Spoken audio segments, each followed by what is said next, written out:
Imagine standing before your greatest fear, not a wild animal, not an enemy, but something invisible. Fear of failure, fear of rejection, fear of losing everything you've worked for. Every spiritual tradition teaches peace, compassion, and surrender. But what happens when life demands something more? What happens when the darkness in front of you doesn't retreat from kindness alone? Ancient India answered that question with one of the most astonishing forms ever imagined. Not a man, not an animal. A being that existed beyond every category. Narasimha, the Lion Man, the fourth avatar of Lord Vishnu. He is terrifying to look at, yet infinitely compassionate toward those who seek truth. His roaring face is not the face of anger. It is the face of divine justice, a force that destroys arrogance, illusion, and fear itself. Today we're exploring Narasimha Sadhana, one of the most powerful and revered practices in the Hindu spiritual tradition. But beyond the mythology lies something surprisingly practical, a timeless science of courage. Every great spiritual practice begins with a story. The story of Narasimha begins with a king named Hiranyakashipu. Through years of severe austerity, he earned a remarkable boon from Lord Brahma. He believed he had defeated death itself. He could not be killed by man or beast. Not indoors or outdoors, not during the day or at night, not on earth or in the sky, not by any weapon. His confidence slowly became arrogance. Soon he demanded that everyone worship him instead of God. But there was one person who refused, his own son, Prahalada, a young boy whose faith never wavered. No matter how many punishments he suffered, he continued repeating the name of Vishnu. Finally enraged, Hiranyakashipu pointed toward a stone pillar. "If your God is everywhere," he shouted, "is he inside this pillar?" Without waiting for an answer, he struck it, and the universe answered. The pillar exploded.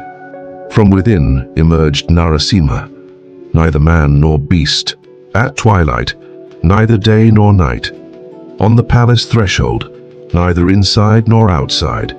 He placed the king upon his lap, neither earth nor sky, and using only his claws, not a weapon, he ended the reign of tyranny. The lesson wasn't merely that evil was defeated. It was that no amount of cleverness can escape the laws of truth. When ego builds walls, wisdom finds the doorway. But what does this story mean for us today?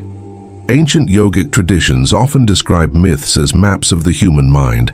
In that language, Hiranyakashipu represents the ego, the voice that says, "I know everything, I control everything, I don't need anyone." Prahalada represents the inner self, the quiet voice of conscience, the part of us that remains calm even in chaos. And Narasimha? He represents awakened courage, the sudden explosion of truth that destroys fear. Many practitioners associate Narasimha with the Anahata chakra, the heart center. Not because this energy is gentle, but because true courage is born from the heart. The lion's roar symbolizes fearless expression, the ability to speak truth without hatred, to protect without cruelty, to remain compassionate without becoming weak. This is why Narasimha appears fierce externally, but acts only to protect innocence. His power is always guided by purpose, never by anger. At the center of Narasimha Sadhana lies one of the most famous protective mantras in Hindu tradition, Ugram Viram Maha Vishnum Jvalantam Sarvato Mukham Nrisimham Bishanam Bahadram Mrityur Mrityum Namami Aham. For centuries, devotees have recited these sacred syllables as an expression of devotion and protection. Many practitioners believe the rhythmic repetition helps steady the mind, increase focus, and cultivate inner resilience.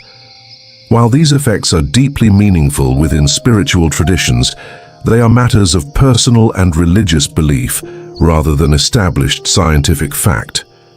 Notice the contrast within the mantra. It begins with words like Ugram, fierce, then ends with Bhadram, auspicious. Power balanced by compassion, intensity balanced by peace. The goal is not to become aggressive. The goal is to transform fear into clarity. Like iron placed inside a furnace, the mantra is believed to refine the mind through disciplined repetition.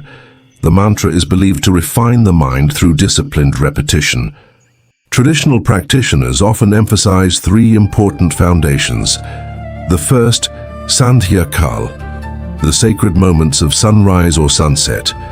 These transition points symbolize movement from darkness to light.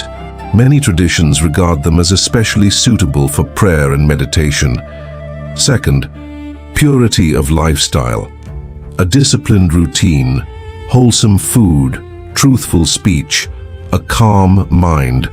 The purpose isn't restriction, it's preparation. Just as powerful electricity requires proper wiring, strong spiritual practices are traditionally approached with balance and self-discipline. Third, remember Prahalada. This may be the most important lesson.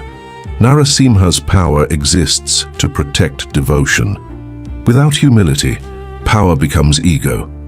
Without compassion, strength becomes violence.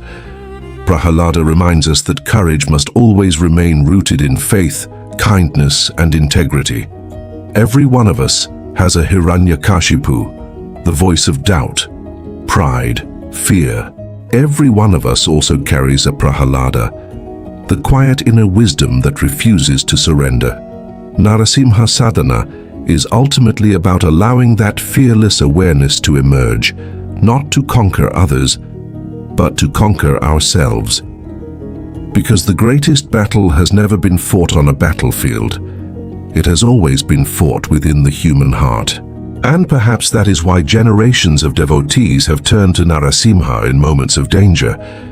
Not because the world suddenly becomes less frightening, but because the mind becomes stronger than fear. If you enjoyed this journey into India's profound spiritual traditions, subscribe to the Knowledge Hub for more documentaries exploring history and philosophy. And tell us in the comments, which ancient practice should we decode next?